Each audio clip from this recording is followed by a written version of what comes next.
Tous les jours en direct du No Logo Festival, de 14h à minuit, avec Sarah, Don Julio et Selecta Jib, interview, jeux, concerts, infos, surprise. En partenariat avec Radio Campus Besançon, émission Ridim et Upperton. De retour sur le plateau de Radio No Logo avec Céline et Marie de l'association ARDDS. Peut-être Céline, tu peux nous dire qu'est-ce que ça veut dire ARDDS? Bonjour Sarah, déjà dans un premier temps je vous remercie de nous avoir invités ici.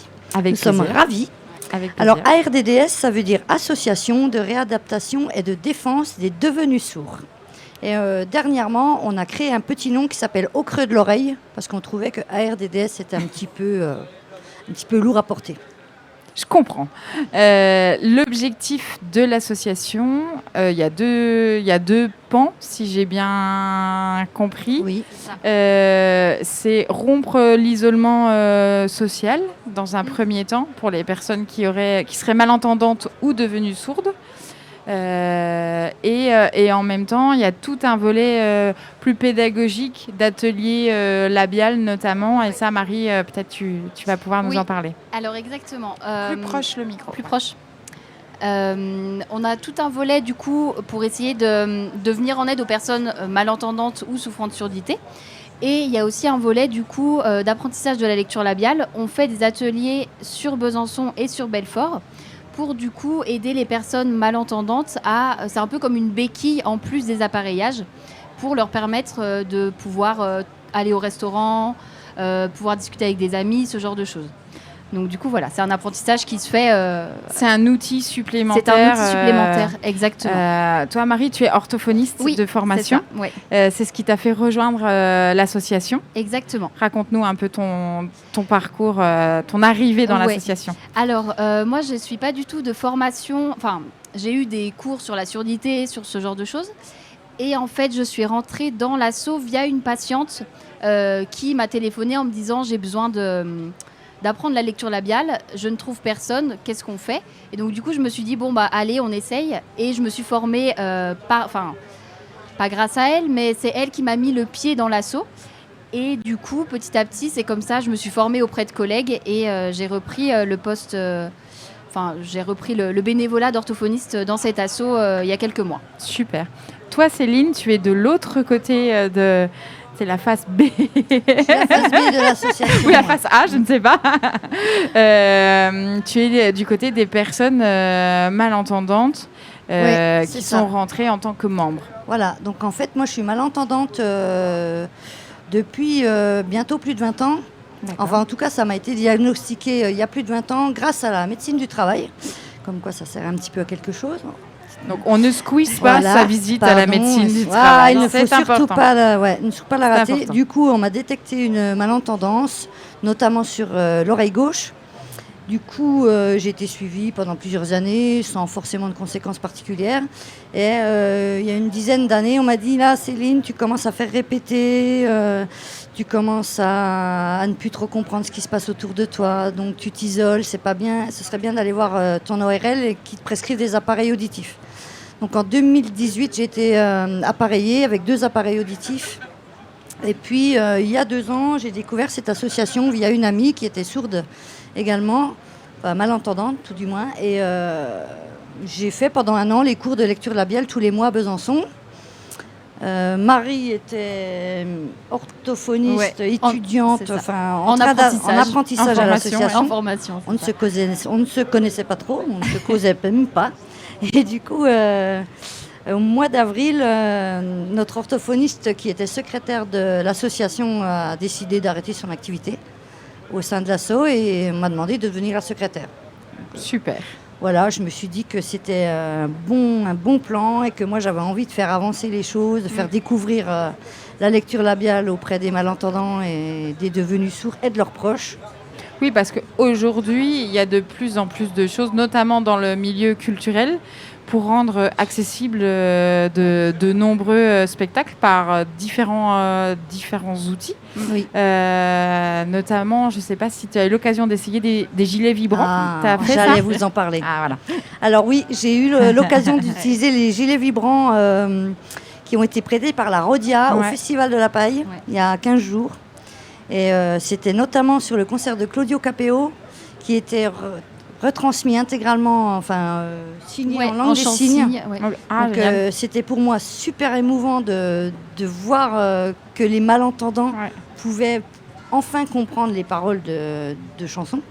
En plus, j'ai eu le chant-signe. Alors, on peut peut-être préciser pour les gens qui nous écoutent.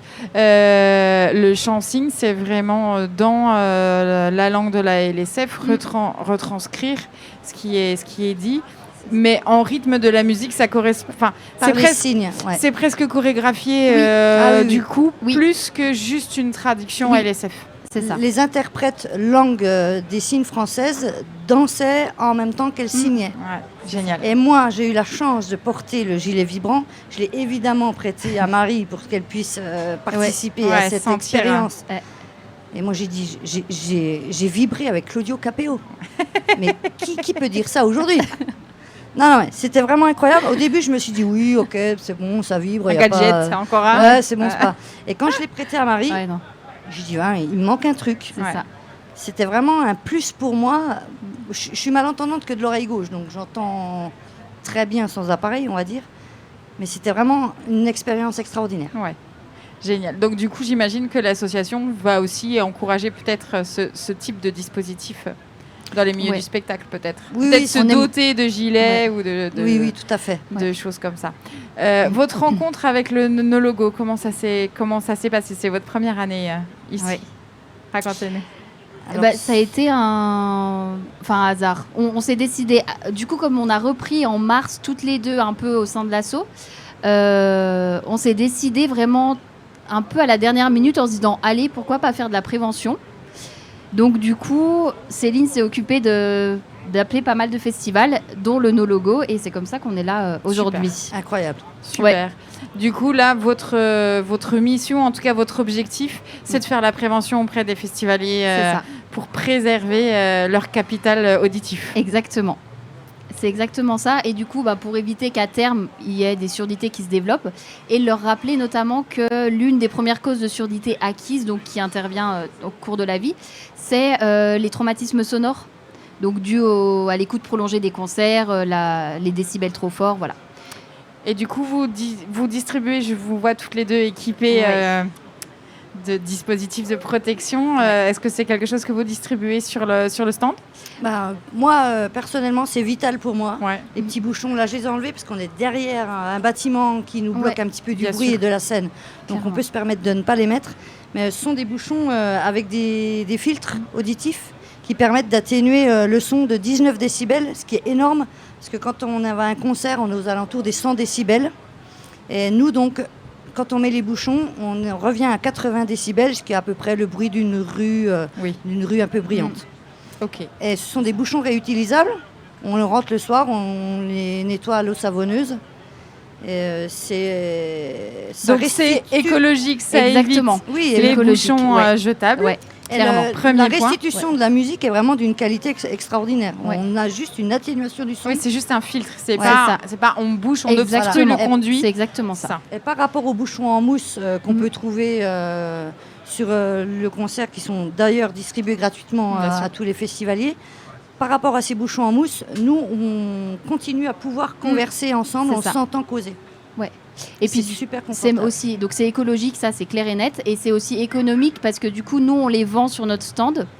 Donc ceux-là on les vendait à 20 €, mais on n'en a plus. Donc voilà. Et on en a d'autres types la qualité est un peu moindre et on les vend 10 €. Donc du coup on paye 10 € alors que des fois des bouchons c'est facilement 5 € la paire qu'on jette. Donc voilà, c'est aussi un petit peu économique. Et du coup, ces ventes de bouchons servent à financer, j'imagine, d'autres actions pour l'association. En fait, notre objectif principal, nous, c'est de financer les lectures, les séances de lecture labiale, parce qu'en fait, Marie, comme elle l'a dit tout à l'heure, elle est bénévole. Elle intervient tous les mois, pendant 3 heures de temps le samedi matin. On a également une deuxième orthophoniste qui intervient sur Belfort. également bénévolement. Donc nous, en fait, notre objectif, quand on a repris l'association en avril, c'était de pouvoir financer et de pouvoir leur payer au moins leurs frais kilométriques dans un premier temps. Et si vraiment on arrive à obtenir des subventions ou d'autres financements, là, on pourra les rémunérer à leur juste valeur. Et c'est vrai qu'à terme, on aimerait bien pouvoir se développer encore plus, proposer plus de prévention, aller plus sur les festivals, dans les écoles, au travail, enfin voilà. Donc, génial. On l'espère. Aujourd'hui, c'est combien de membres l'association ? On n'a pas beaucoup de membres, malheureusement. En fait, à l'origine, on était au Creux de l'Oreille, ARDDS Doubs. Nous, on a décidé de se développer sur la Franche-Comté entière. On a une vingtaine de membres qui sont principalement des personnes malentendantes et principalement des participants aux séances de lecture labiale. Génial. Ouais. Alors, si vous êtes concerné, en tout cas, n'hésitez pas à contacter l'association, à rejoindre les ateliers de lecture labiale et puis à sortir aussi d'un isolement potentiel. Voilà, on sait que c'est pas facile, en tout cas, de changer d'environnement sonore. Voilà, et puis vous pourrez aussi vous engager en tant que bénévole dans l'association, parce qu'il y a la partie membre qui bénéficie des ateliers, mais il y a la partie bénévole et venir vivre de beaux moments de partage au sein des festivals. Est-ce qu'il y a des concerts qui vous ont marqué déjà sur ces 2 premiers jours, ou est-ce qu'il y a un concert que vous avez très très envie de voir aujourd'hui ? Alors on entend beaucoup parler de Cypress Hill, donc on attend ce soir pour aller le voir. Avec impatience. Ouais. Et ici, il y en a un hier. Et on a oublié le nom. On a oublié le nom. Ouais, désolé. Mais c'était bien. Il a vraiment déchaîné toute la foule. On a sauté avec lui, avec tout le monde. Non, c'était vraiment extraordinaire. C'est ça. Génial. Je vous remercie à toutes les deux d'être venues nous voir. Et je vous souhaite une belle fin de festival. Merci. On va faire quelques minutes de musique. Et je vois déjà que l'interview suivante est arrivé. C'est Black Hole qui arrive juste après.